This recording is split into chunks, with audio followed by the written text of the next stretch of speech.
everybody. Matt McQueenie, Mix Minus Podcast. It is Saturday, November 3rd, just before 1 p.m. Here I am. I'm trying to do a podcast on an afternoon, on a weekend, when my son is not napping.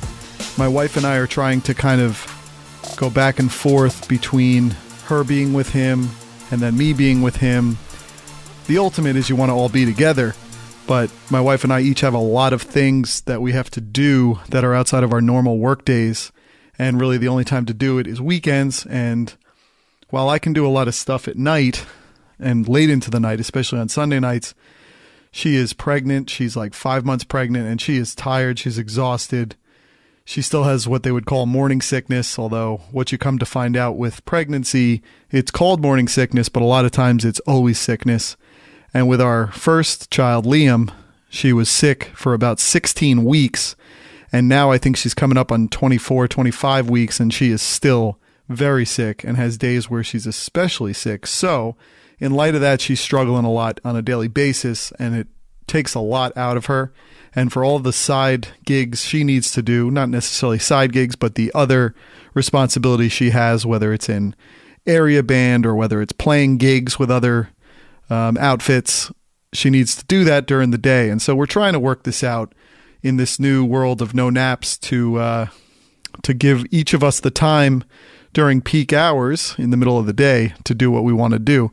I did a little work before this, and now I'm trying to do a podcast while she took our son to the supermarket to get parchment paper because she's making some kind of breakfast cookie for him. So here we are. Guess what? I got flying squirrels back. How about that? I brought in a new pest control company last month, and they've been great. They've been responsive. You can't ask for more. The one thing you have to be careful about when you have an issue like this, like pest control, is you can't blame the company who is there to help you alleviate that problem or get rid of that problem. They didn't do it. They didn't do anything. They're just specialists in this. But just because you bring on a company doesn't mean the problem goes away immediately. Anyone who remembers, we had flying squirrels back in the spring, I think around April, and we did, what do they call it? I keep forgetting the word. An exclusion. They're called exclusions. So they the company you have, we had one before. They go upstairs into the attic. They try to find out where the flying squirrels are coming in. They put in one-way access points so that the flying squirrels can get out but can't get back in. And then they also put traps up in the attic so that those who are left behind and don't leave at least go into the traps. Now, that company used what are called have-a-heart traps. The way these work are that the unsuspecting flying squirrel smells peanut butter, which is placed in the middle of this trap. The flying squirrel walks into the trap, moves the little tray by eating the peanut butter, and then the two sides come down, essentially closing the flying squirrel into this little trap. So it's not like a snap trap where it takes their life immediately, but they are in these traps. And what we came to find out when we had it done is as they try to get out of that trap, they move the trap around. And if there are several in the traps, it sounds like a metallic robot is in your attic just knocking around. This new company, so anyway, they took care of that issue, and we had a quiet summer in terms of what we were hearing upstairs for the most part. Then we got this new company, and this new company is much more aggressive. They believe in actual traps, snap traps, putting them all over the place. And so they put a lot in the attic. Before in the attic, we would just have those baits that the mice, we were hoping they were just mice at the time, they eat the bait and they go out into the wild, and their lives perish in the wild because whatever this bait is, it makes them so thirsty that they can't quench that thirst. It's all a crazy game, but you got to keep your house free and clear here. And so they had those baits. This new company believes in the baits as well, but then puts a lot of traps out. And so we had these traps up there, and all of a sudden over the last week or so, we're hearing a lot of scurrying in the attic, almost like it sounds like a carnival's going on up there. It gets loud. It happens like clockwork around 8:05 p.m., right after we put our son down. And it's just really disconcerting to hear that in your house. It just really is. You can't really settle in when you hear things going on upstairs very loudly. And it's just a very strange feeling. It's almost like your house is haunted, or it's being burglarized. Either way, it's not fun, but it really sounds that way. It gets really loud. And then the other thing we got was, now that we have traps up there, these rat traps, which are huge, I had no idea how loud they were. So my wife and I were leaving our bedroom, where a lot of the activity on top of our room seems to happen. We're leaving our bedroom, and all of a sudden it sounds like a gunshot goes off in the attic. I'm being a little dramatic, but not totally, because when your house is dead quiet after you put your kid to bed, and we're a little extra quiet for reasons that are probably a little absurd, but after you do that, it is so quiet. And then when you think of an attic, which has like a real echo chamber aspect to it because it's so open, when that thing goes off, it's like boom. And so whenever you hear those go off, you just know what's going on up there. And it's just unsettling. It's disconcerting. It's not the greatest. It's just not the greatest situation. And then it got me thinking that maybe the last company didn't put traps up so that you could have a little bit of peace of mind, so that you might hear a little scurrying, but you just convinced yourself it was mice. Because when you got the traps, now you got the things running around and you have big traps going off, and you can't help but know that something's going on up there that's bigger than you thought. So anyway, this company put stuff up there, and we thought we heard a lot of stuff. And then the guy came back. His name is Wayne, and it's funny because then his phone says he's calling from Wayne, New Jersey. But he came back and he goes up in the attic, because I'm going to be honest, I'm not really going in that attic anymore. I always say I am a male, but it doesn't mean I'm a man.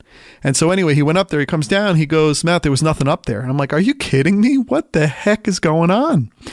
And so he left after that second time, and he's like, well, just call us if there's any issues. And over the last week, which has been about 2 weeks since he came, we heard all the stuff upstairs. And I called up, they came back, Wayne came back, went up in the attic, and he called me back. He goes, we caught 3 flying squirrels in the rat traps. And I'm just like, oh my God. So now we got to go through this whole exercise again, which means more payment above the other things we're paying for, above the maintenance plans. We have to do a whole new exclusion. They're going to have to find where these flying squirrels are now coming in. Hopefully it's not through the hole that had been patched up and fixed already. We have to find out where they're coming in, why they're coming in, and we're going to have to do the whole exclusion situation again. So I feel like I'm running a pest control company that is my home. And I too much with the pest control. I can't keep calling pest control. I can't keep dealing with this. I just want it to go away. I want my house to be quiet again, because what happens is, like, a lot of times at night, my wife and I'll go up with her, because again, she's very pregnant. She's very tired. And so we'll go up and she'll tell me, I want to watch something with you. And that ends up being like 1 minute of a show. We're watching The Good Fight, actually, which is a really good show. I loved The Good Wife with Juliana Margulies.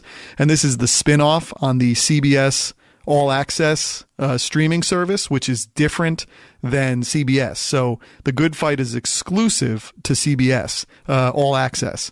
And so I got this service for the meantime, and I actually went to cancel it yesterday, just to cancel it, because we're just not making much hay with it, and I don't want to keep paying $10 a month for the non-commercial program. There's one that's about $5 or $6 if you have limited commercials. It's sort of like Hulu that way, but I don't want to keep paying it if we're not going to be able to move through this show. I thought that when I got the trial, maybe we could watch the whole 2 seasons in that 1 month period, and that did not come to be. And now here we are. I've paid 2 payments of $10 to this. And so I tried to cancel it, and then all of a sudden they're like, oh, how about 2 months at half off? And I said, well, if you insist. So I did that. So we'll try to watch it, but we get about 1 minute in, and then I hear her doing, she's doing the sleep. And I'm like, all right, good night, honey. Love you too. And so I will then kind of turn my iPad down or put AirPods on while she's asleep. And now the house is dead quiet. And so I'm sitting there trying to watch something. And then you hear all the scurrying upstairs. And it's really unsettling. I know a lot of people live with this. When I grew up in Mahwah in a house that's now 110 years old, I had a little bit of it because I lived on the 3rd floor, so I would hear some stuff upstairs, but never this consistently. I mean, it's every single night like clockwork. And it's hard for you to settle in for the night and just like enjoy what you're doing. If you're reading in silence, if you're watching, I've been watching a lot of NBA games on my NBA League Pass on YouTube TV. But you start hearing stuff and now you're focused on that. And even when it's dead quiet, all you're doing is listening for something to kind of confirm your bias that there is stuff up there. And then it always pays off. It always happens. But then there's random nights like last night where there was nothing, or the night before there wasn't a lot. And you wonder if it knocked out, the 3 flying squirrels that were caught by Wayne in the traps. You wonder if the reinforcements or the rest of the family haven't made it back into the attic, and it's just, we're kind of on borrowed time right now. But it's just I want to be done with this situation. I just don't like it. I don't want to be a trapper. I don't want to be like and flying squirrels are weird. They're like bat squirrel chipmunk. I mean, they're just weird. And I don't want to deal with that anyway. I don't want rodents. I live in a really nice house. It's like 25 years old, 24 years old at this point. This just shouldn't be happening, right? I mean, we just got to get this buttoned up, and we'll probably have to pay a bit more to do it. But I just got to get it done. I can't be talking to pest control so often. I can't be dealing with this. It's like really stressful. Another thing that's stressful is politics. We're coming up on the midterm elections on Tuesday, which will be Tuesday, November 6th. And I don't want to come across as very partisan here. To me, this isn't a left-right thing. Although I do tend to, I am a Democrat, and I do tend to be maybe a little left of center, but I really consider myself to be a moderate Democrat. I think most of us think we're all fiscally conservative, but I think a lot of politics now comes down to where you stand on how much government should be involved in your life, how much you believe it's involved in your life, how much you're told it's involved in your life. That is sometimes a very separate discussion. But I also think it comes down on social issues, abortion, gay rights, gun rights. It's a lot of those things. And I tend to be left on a lot of those. It's just how I feel. I'm not being biased by something I'm reading. It's just sort of how I feel intrinsically. It's in my being. But what has happened since November 6th, 2016, to me has just been one unsettling thing after another. I love reading current events. I love following politics and the news, but following Donald Trump has just gotten so utterly and completely exhausting. It uses up all your bandwidth. We have lives that we have to live. And I feel like politics was always something that was supposed to be happening in the background, that wasn't front and center. And what Donald Trump has done is he has taken politics and enmeshed it into his own narcissism, his own self, fulfilling, like everything that is, everything Donald Trump is about, he has turned the presidency into, and by effect, the entire government at the federal level. And it's just really, it's not only exhausting to me to keep up, but it's exhausting to me what's being ripped up without much thought. Government to me was always something that even if people came down on the right or the left, there was deliberation, there was contemplation, there were thoughts on how well a certain policy would align with a large majority of the people in the country, or taking care of the forgotten man, or all this stuff. And what it's become now is just Donald Trump basically taking the country and whirling it around like a centrifugal force. And it's just absolutely exhausting. And the fact that he had the House, the fact that he's had the Senate, the fact that he now has the judiciary, and that a lot of these people are beholden in some way to him because he was the first Republican in a long time at a federal level, whether he's really a Republican or not, to bring home the bacon, to deliver the presidency. Because I think your typical Democrat or your typical Republican candidate can't deliver the presidency anymore. Now, it would be interesting to see if a Mitt Romney went against a Hillary Clinton, because it turns out Hillary Clinton was an unbelievably unpopular candidate. A lot of us who are to the left of center, who are Democrats, just figured that overall she was better than the alternative, and overall she would just keep things going a certain way. But there was pure vitriol against her from a certain segment of the population that flipped this thing. And there was vitriol and a breach that was able to be exploited by social media, by Americans on social media, by what it looks like are Russians on social media. But I'm not going to say that the Russians delivered Donald Trump. America delivered Donald Trump. He is very American. He's a very modern American. He harkens back to a segment of our country that doesn't think government spoke for them anymore, and that Donald Trump did, and be damned with what the bull in the china shop does with the government. But I'm exhausted with it. And I live in a state that is more Democratic. There's a Democratic governor I know somewhat well in Phil Murphy, and he's having some struggles, but he's mostly got New Jersey on a path that aligns with where New Jersey has been. But I can't take federally what's happening. Even if real things aren't happening, I need government to go away again. I need it. It's funny because Donald Trump, as a conservative Republican, if you're going to call him that now, takes over the government. And we have the whole idea about get government out of my life. I don't want more government. And it's hilarious that the section of the country who voted for him, who were a lot of these folks who were like, I don't want the government in my business. The same people who were on that like Oregon reservation, right? And they had their guns and they were like, the government can come over my dead body or whatever. And, they basically occupied public lands that they felt were theirs. Maybe they were theirs. I don't know. But there's this idea, government, get out of the way. And in one respect, Donald Trump says government's going to get out of your way. But Donald Trump is government and he's not getting out of our way. He's constantly in our face. And I just can't take it anymore. I can't take the level that government's in my face. And I can't take the level that there is no check anymore on the government, and that it just appears to be turning a blind eye or even batting an eye to what is just unsavory behavior, to a level that's beyond what beyond what people might say, a crying liberal and all their, we want to be polite, but we're really just killers in the background. No, this guy's behavior is over the top. And some will say, well, it's on Twitter. It's just what he says. I believe in his actions. Yeah, but what he says is what we're all seeing. It's over the top.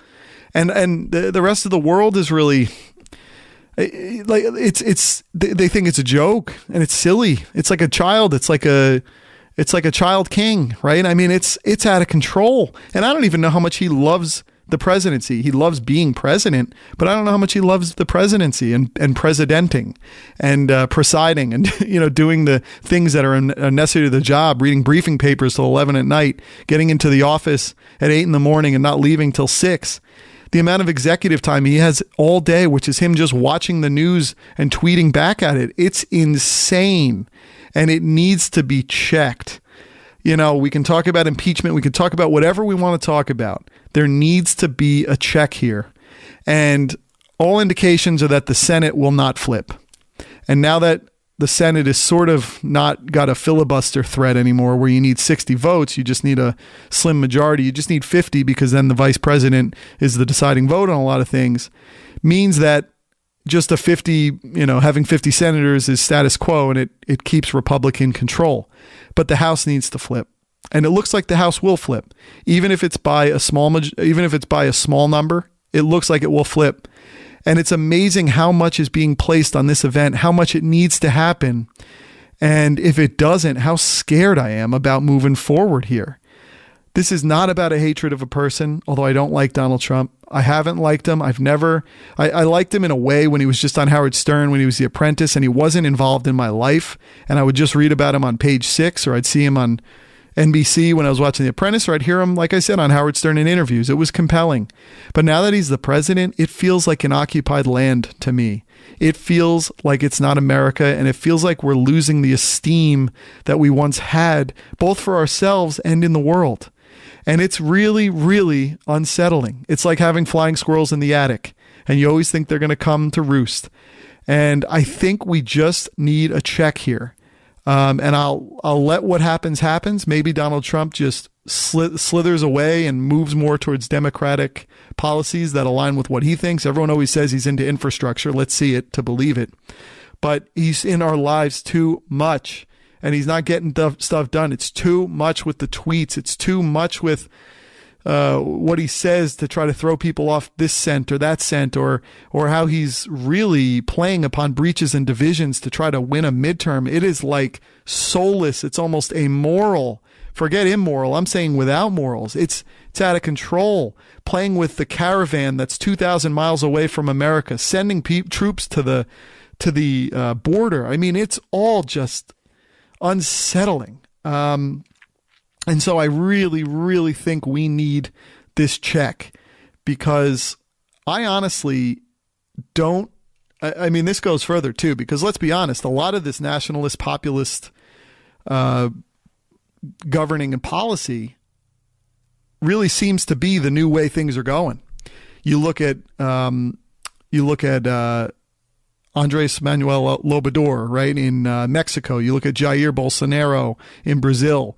You look at the original Chavistas and Nicolas Maduro in Argentina, in Venezuela.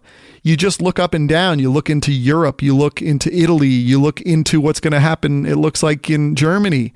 Even France, which had Emmanuel Macron, who was supposed to hold back the rush, he's tripping a little bit, and all of a sudden people might look towards a nationalist, populist to come in there. We'll see if it ends up being Marine Le Pen, and the far right. But it does seem like Donald Trump is only on the vanguard of a movement that is taking the world over. It's something that is speaking to disaffected people who have been, in their minds, run over by globalism, and that is something that has to be handled. But to me, it's a dark place. It's like Gotham City. It's not hopeful, and America's playing with a lead on the world always. And the more we fall back into this kind of nationalism and this populism, we blow the lead we had. We lose what we do mean as a beacon to the world, and it's just completely unsettling to me, because I was sort of on this roller coaster of believing in globalism and believing in more open borders in terms of trade and a fair shot for people. And it's really unsettled me to a high degree. So I hate the fact that this midterm is really predicated on, I hate the fact how much is put on this midterm, because it feels like we're headed just in a brutal direction. I don't care what side you fall on. Even if you're a Trump supporter, even if you're in the middle of the country and you think he's speaking to you, he's not helping you. He really isn't, because he's just playing to what makes you feel good. We need to be told to eat broccoli. And when someone tells us to eat potato chips, we have to kind of feel like we have to be skeptical about that. We can't just go, damn right, let's eat potato chips. We can't do it. We need to eat broccoli sometimes. There is a place for potato chips. I have it with my lunch every day. I have a small bag, though. I don't eat the whole bag. I eat a small bag, one of those little single serves. We need to have the broccoli. We can have our single serve potato chips. But we need to understand there's a balance to everything. And we need to understand there's a long arc to how things come to pass.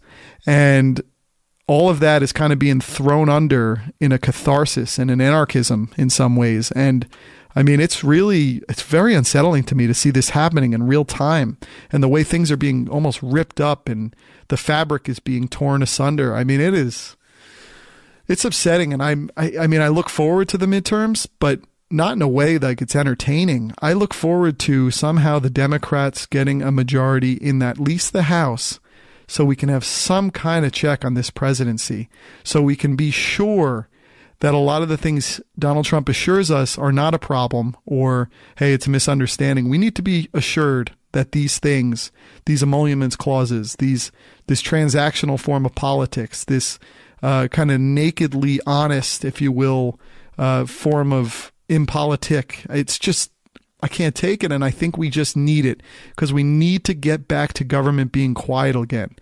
Now, granted, the Democrats take over, it probably gets louder in some sense, but I'll tell you, I've stopped actually paying attention on a day-to-day basis. I've tried to go back to reading books again more and less on the current events, and that's a shame.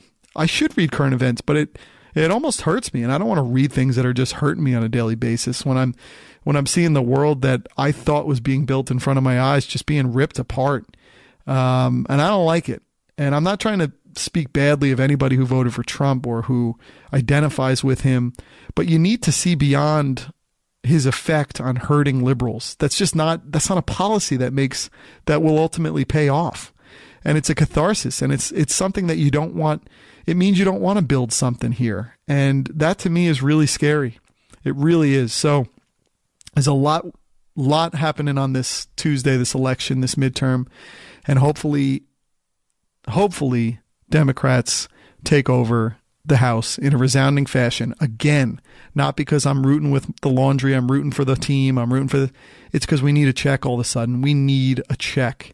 We can't have unchecked power down the entire line of one political party, and one which appears to be based on the way Donald Trump is now, which is fudging with the truth, to say it lightly, which is being bullying and barbaric and impolite and not compassionate.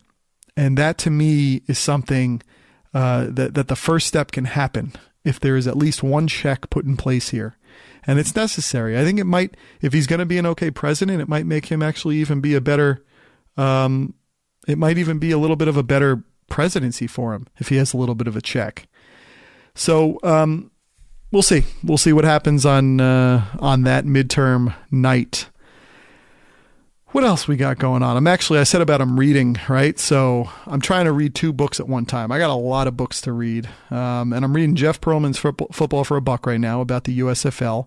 And again, I try to get away from Donald Trump, and he's a central figure in this book because he bought the New Jersey Generals, and he did a lot of the things to the USFL that we're seeing him do to the US, not with FL, but the actual United States. And so you just can't shake them. I'm also reading a book called The Luminaries, which is a fiction book. It's about, it was a Man Booker Prize finalist, I think, or maybe it was the Man Booker winner.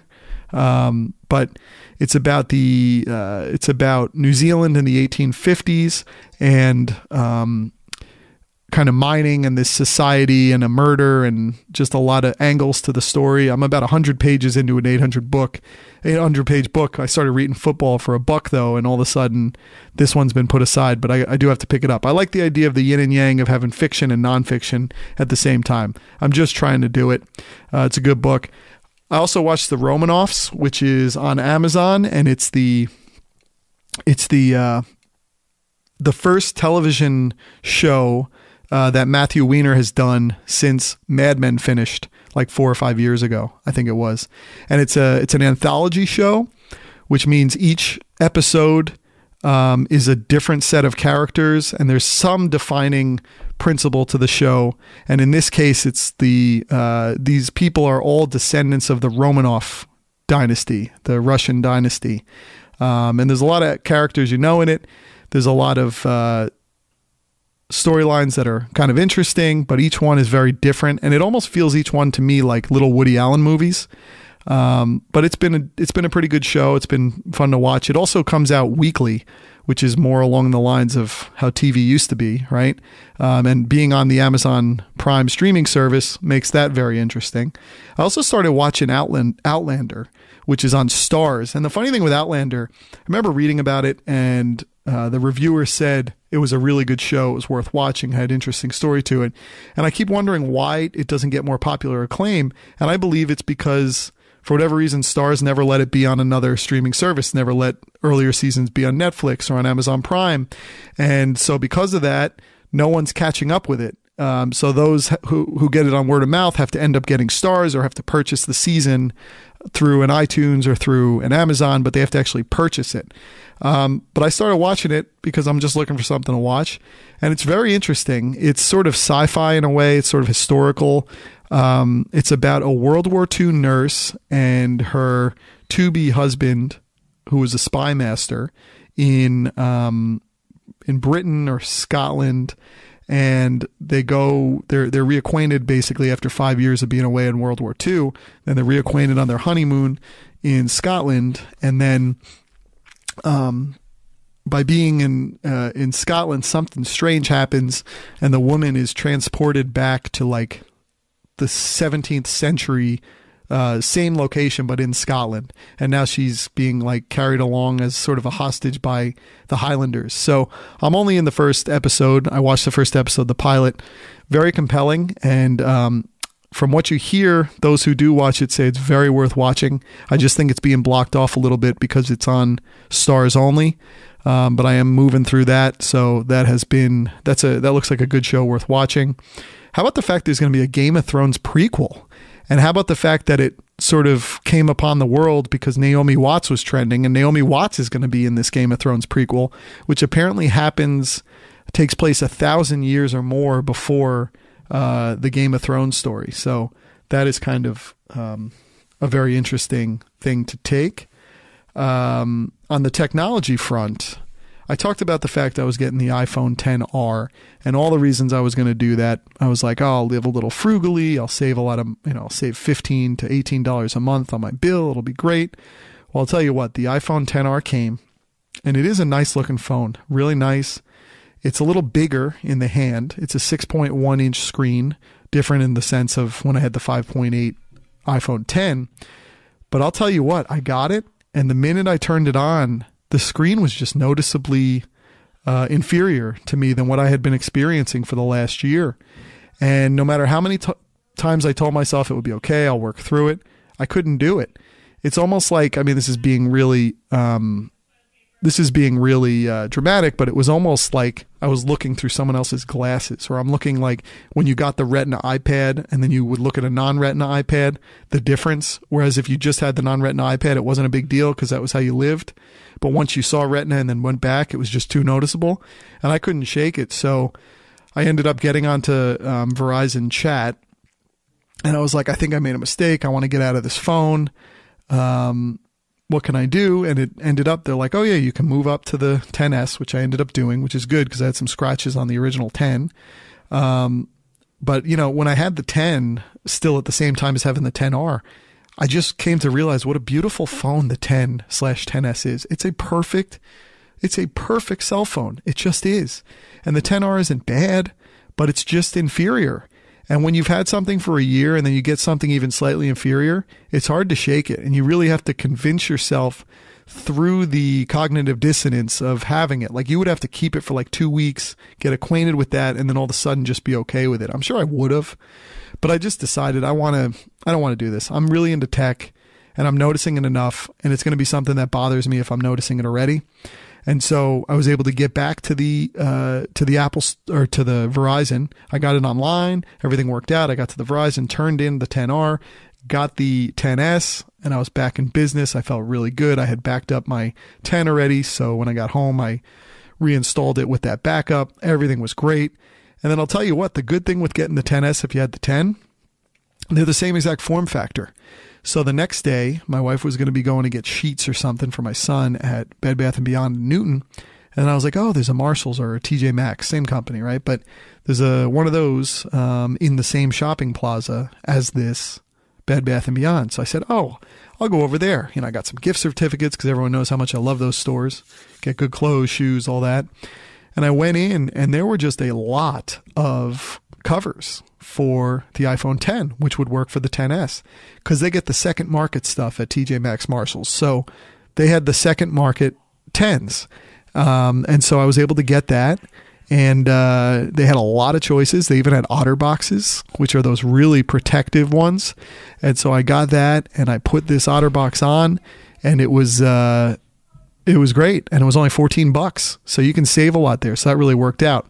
But of course, I'm very neurotic. So after that happened, I had the Otter box. I was fine. It's good. But it was a little slippery in my hand. And one of the things I like with getting a case is that it makes the phone, which is already kind of slippery, less so. Not only does it protect it, but it makes it less slippery, which can cause its own issues with droppage.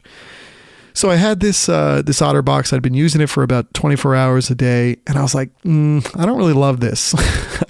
It's a little slippery. It also makes the form factor of the phone be bigger, and it sort of de-emphasizes the beauty that is this full screen product. And so I actually also had a gift card to Apple.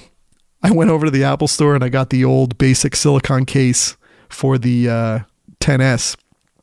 But I ended up swapping because it's a perfect phone. And look, this 10R is perfect for people who have an iPhone 8 or earlier, because it's got the same screen as that, if not a little bit improved, but then it puts this new form factor, this all-screen bezel-less phone, mostly bezel-less phone, no home button, all that stuff, no top part, all screen. It brings you into that world. A lot of people said it's almost the forgotten or missing iPhone 9, because you remember when iPhone went from 8 and 10, because they did 10 because it was the 10th anniversary of the iPhone, so 9 never happened. This is almost the iPhone 9 because it takes that form factor from the 10, makes the screen a little bigger, and then takes the screen from the 8, so it moves you into that world really well, and it's more frugal in terms of costs, $250 or something less. So that to me is a great thing for you. But if you were at the 10, and this was a worry when I was reading the reviews, if you're at a 10, it's going to be very noticeable to go back to the 10R, and it's going to be difficult for you to work your way through that. I mean, look, I'm very into tech, so unfortunately, it's just kind of the way. It's kind of the way I go with that. The other thing, Apple had another announcement. This on October 30th, where they announced new Apple iPads and a new MacBook Air.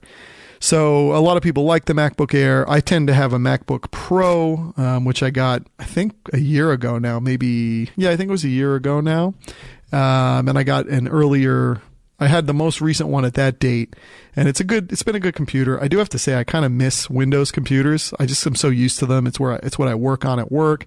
And it took a lot of getting used to on the MacBook, but I'm into the MacBook. I like it.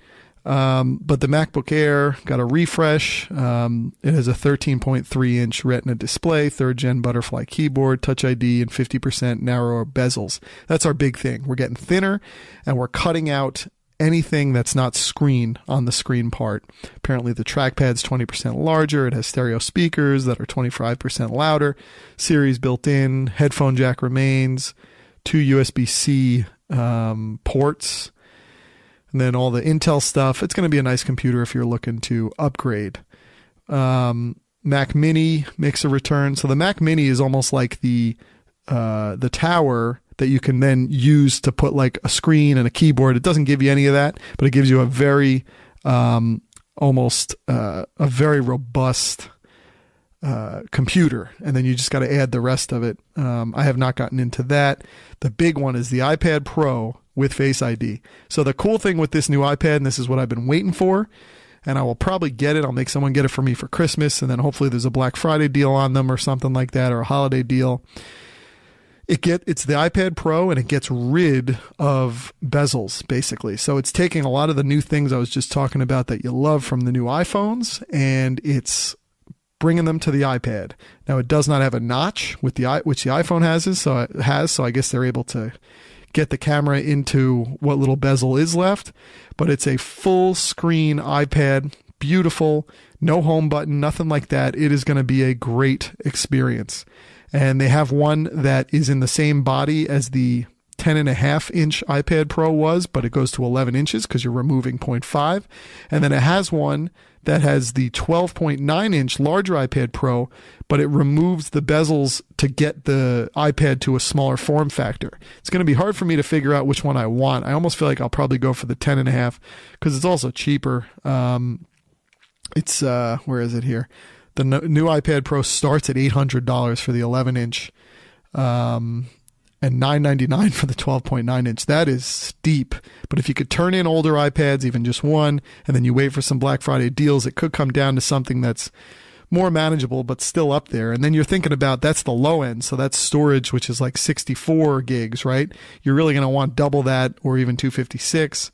But it's going to be nice to have iPads that don't have the home button thing when you've gotten used to that on the iPhones, for those who have had the 10 or who now have the 10R, who have the 10S or have the 10S Max. That will be really interesting.